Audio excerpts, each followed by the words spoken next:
वहाँ मेहमान कहाँ से आए, इस घर में अंधकार वहाँ से, जिस मन में अभिमान वहाँ भगवान कहाँ से आए।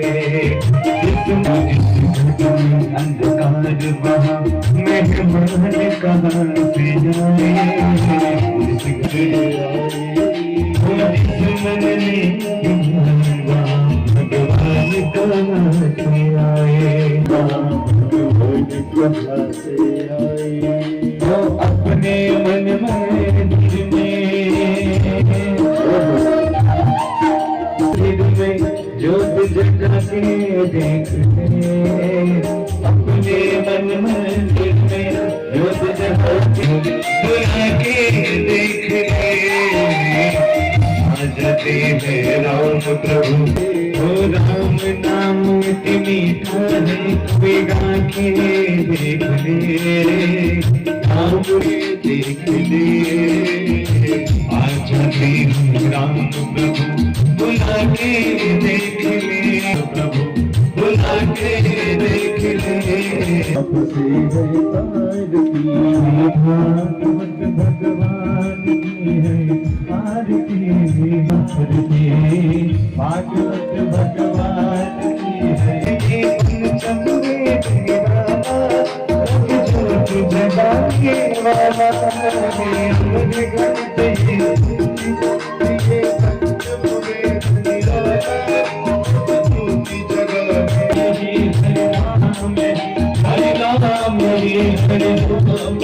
हरि नाम मेरी हरि मेरी गंगन की आरती, आते हो तो बाप से है आरती, बाप से है आरती।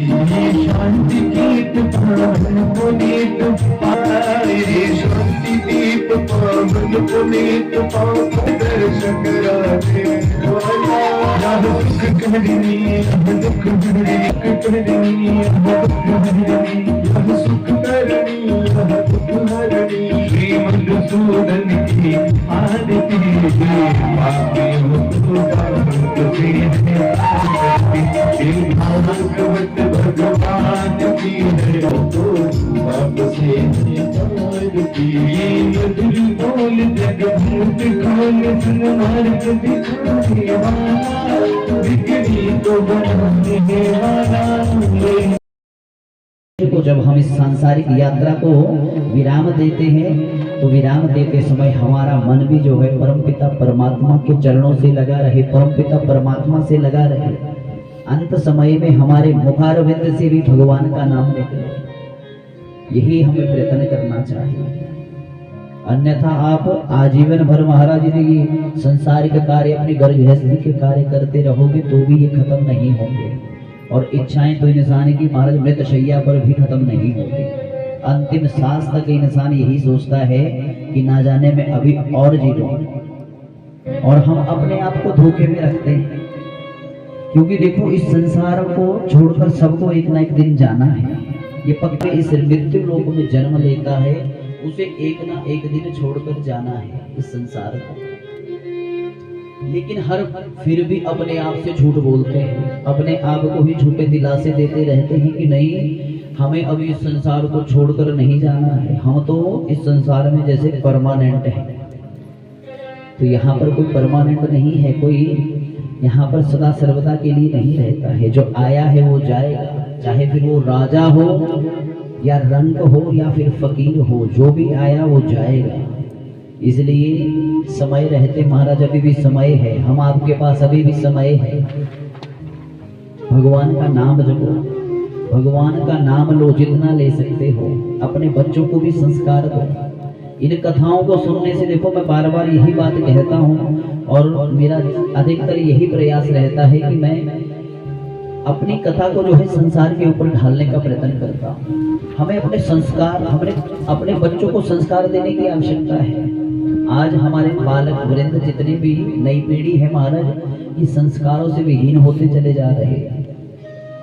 अभी तो फिर भी बोले कुछ थोड़ा बहुत धर्म कर्म दिखाई दे रहा है, लेकिन जैसे जैसे बोले समय बीतता जाएगा वैसे वैसे ये सब कुछ दिखना और होना जो है लुप्त हो जाएगा। धर्म कर्म के कार्य धीरे धीरे सब बंद हो जाएंगे अगर ऐसे ही चलता रहा। आप मोबाइल में मीडिया के माध्यम से देख रहे होंगे शिमला में आजकल क्या हो रहा है। हम सनातनियों की बड़ी दुर्दशा होने वाली है, के प्रति जागरूक होना होगा। लेकिन हम सनातनियों का तो महाराज ये हाल है कि हम तो अपने मस्तक पर तिलक लगाने की शर्म करते हैं, राम राम राधे राधे बोलने की शर्म करते हैं, अपना धोती कुर्ता जो हमारा पहनावा है इसे पहनने की शर्म करते हैं। हमें लज्जा आती है जीन पैंट पहनने की। जब विदेशी हम अपने इन वस्त्रों को पहनते हैं तो महाराज एक दिन ये समय आएगा कि हम विदेश की सारे रीति रिवाजों को अपनाएंगे, अपने संस्कारों को भूल जाएंगे। वो दिन दूर नहीं है जिस दिन जब हमारे बच्चों की ऐसी दुर्दशा होगी कि उन्हें कोई पूछेगा तक नहीं। गौ मैया की हम सेवा नहीं करते, फिर हम काहे के सनातनी, काहे के हम ब्राह्मण हुए। हम ब्राह्मण कुल में पैदा हुए हैं। अपने ही गांव से देख लो, हम सभी ब्राह्मण हैं। लेकिन ये बताइए कि कौन कौन नित्य प्रति प्रातः कालीन संध्या वंदन करता है? हम ब्राह्मणों का धर्म है, हम ब्राह्मणों का ये कर्म है कि हमें संध्या वंदन करनी चाहिए। मस्तक पर तिलक बोलते हैं, जिस ब्राह्मण का दर्शन प्रातः कालीन बिना तिलक के करते हैं वो चांडाल के समान होता। उस ब्राह्मण का दर्शन नहीं करना चाहिए जिसके मस्तक पर तिलक ना हो। कथा से ज्ञान करना कि प्रातः कालीन समय में जब भी आप कहीं अपने कार्य के लिए जाओ तो मस्तक पर अवश्य में चंदन इत्यादि का तिलक कर जाओ। सात्विकता बनी रहती है, पॉजिटिविटी आती है, नेगेटिविटी नहीं आती। हमने अपने जीवन में ये देखा है।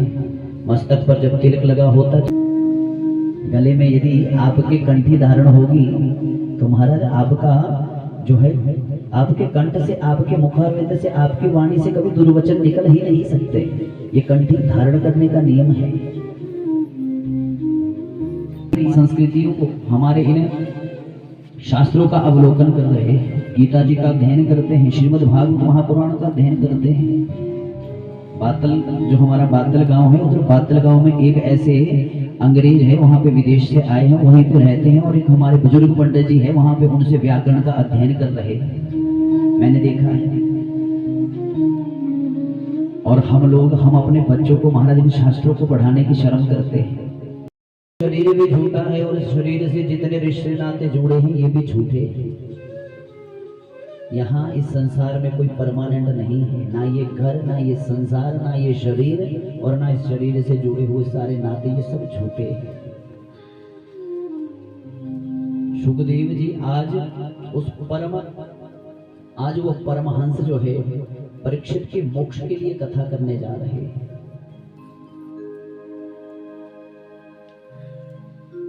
देखो, जो सुखदेव जी हैं वो कोई साधारण वक्ता नहीं है।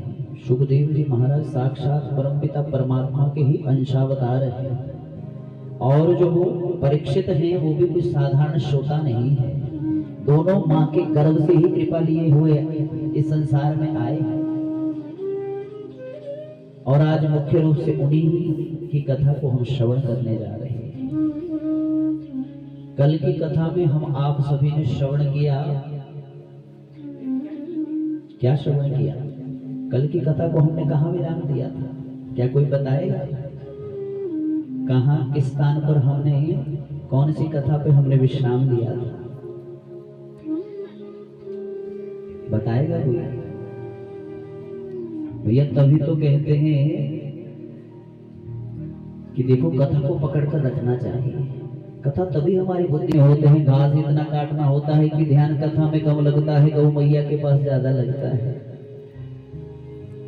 अगर गौ मैया के पास लगता है तब तो हम कुछ नहीं कहेंगे, तब तो बहुत अच्छी बात है। अगर इस मोबाइल में लगता है, इस बीमारी में लगता है, तो साहब आपसे करवर यही प्रार्थना रहेगी कि भगवान की कथा में ही मन को लगाए रखो, फिर नहीं लगाना। और कथा में मैं ये विशेष रूप से कहूंगा कि देखो इस बीमारी को यूज नहीं करना,